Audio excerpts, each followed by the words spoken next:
Good afternoon, everyone, and welcome to another Art for All group. Today, I'd like to celebrate the 550th birthday of Albrecht Dürer.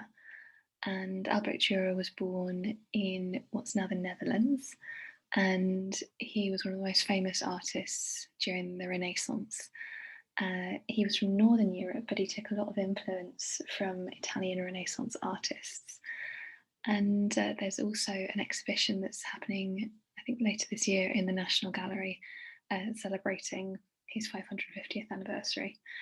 And I wanted to particularly focus on Albrecht Dürer's self-portraits, and he was interesting in terms of Renaissance artists in that he perhaps started off what we think of as kind of the the idea of kind of the Renaissance artists, these geniuses who made these fantastical works of art, but also focused on themselves and their identities as artists and started doing self-portraits. So previously, artists had shown themselves in self-portraits, but their self-portraits would never be the focus of the art because for most artists, they would be commissioned to make a specific piece.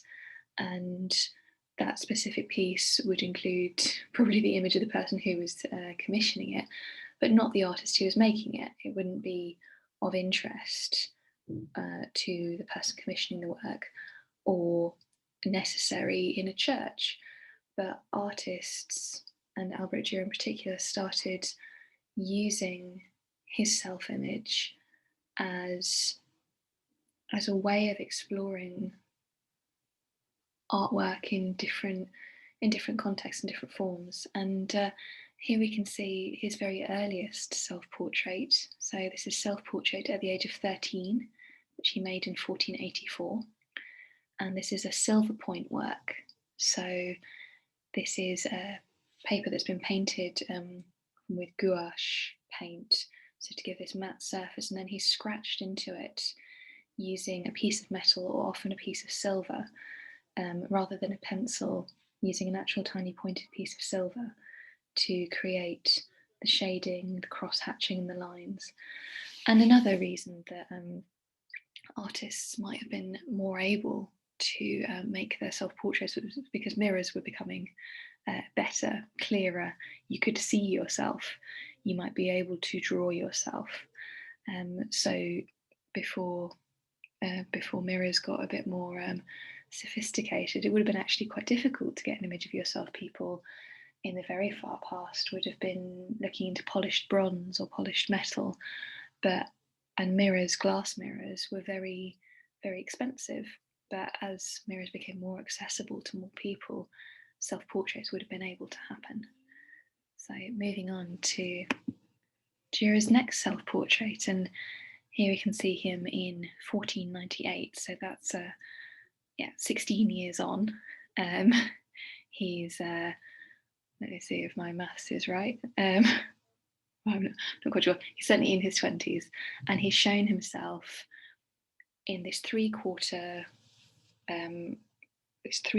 position, so you can see kind of his shoulder is slightly turned away.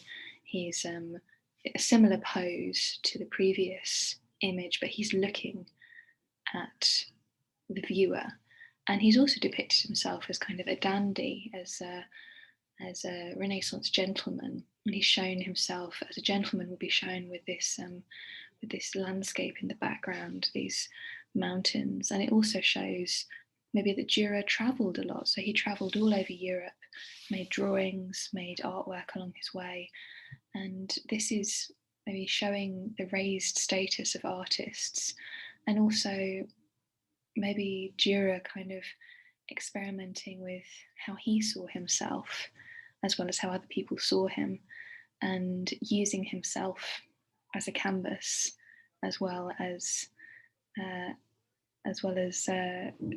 for maybe personal development as well as kind of artistic development.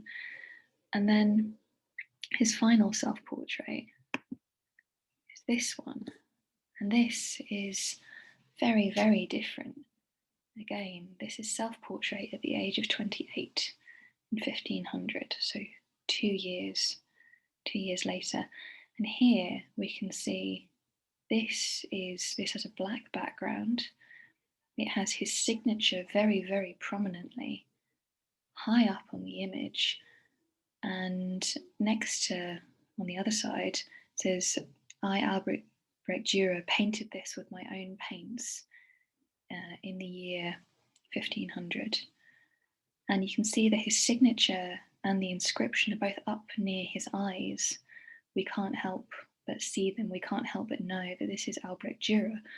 But the composition of the painting, the black background, the long hair, the beard, the pale features, the way that the hand is held, all of these actually look as if this could be a painting of Jesus Christ. And this isn't accidental. So Dürer has really, really tried to make himself look like an icon and to look like the Son of God. So the way his hand is being held, we could see that as the way the thumb is and the way the forefinger and the middle finger, that could be AD, but it could also be the mandorla, the sort of elongated oval between his index finger and his middle finger, could be a reference to the wound that Christ was reported to have had, I suppose, placed in his side by a Roman soldier when he was on the cross. And that this wound mimics the wound that Adam was meant to have received when the rib was removed from Adam to make Eve. So that was the start of humanity. And the wounding of Christ was also the salvation of humanity. So there's something here about being human, about being related to God. And we might think now that, God, Albrecht Dürer is trying to set himself up as Jesus Christ. But I know this is an exercise in narcissism, but actually in pre-Renaissance, and this is just at the start of the Renaissance, or pre-Reformation Europe, self-love and regarding the self as being made in the image of God, and therefore self-regard, were not perceived actually as negatives. So in highlighting the way that one might be like God or like Christ was actually seen to be potentially quite positive. So the way we see this now is maybe that Dürer was perhaps being disrespectful. In another sense, if we looked through the lens of the past, it may not have been perceived as that at all. He's also wearing fur, so this would have been a very high status material, something that Jesus might have been depicted as wearing, but perhaps artists were only just starting to be able to wear. There's also some speculation that he might be wearing marten fur, which is what artist paintbrushes were made of. So if I scroll through, this is a copy after Jan van Eyck's Vera icon, so the true icon. So you can see, if I go back, the similarity between the black background, the frank, stark gaze. They're very similar in composition. Here we can see a close-up of the signature, the eyes. And there's also the fact that Albrecht Dürer's works were beautifully observed. And although this was painted 525 years ago, it's still a beautiful, beautiful, very stylized, but also in some ways very realistic image. And I suppose finally I wanted to, thinking of realism and thinking of kind of the way that an artist takes an image and turns it into an artwork rather than just an observation, is this last piece, this last image of that I've chosen to share of Albrecht Dürer's, and this is called The Great Turf.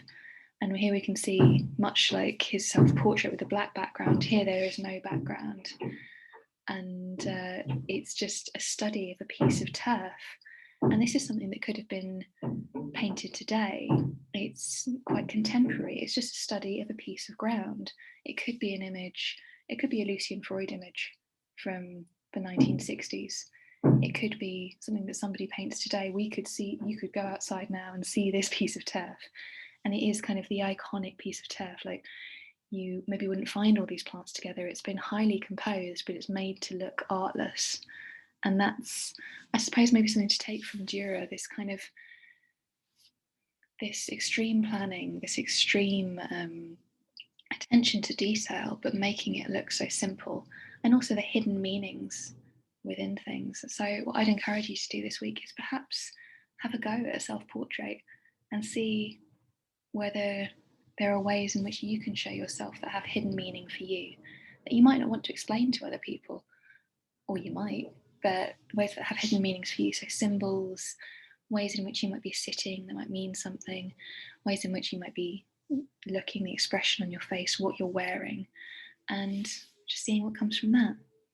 So thank you very much for joining me today, and I hope that you've enjoyed this video this week, and that you have a go at the art activity, and I'll look forward to seeing you again next week. All the best. Bye bye.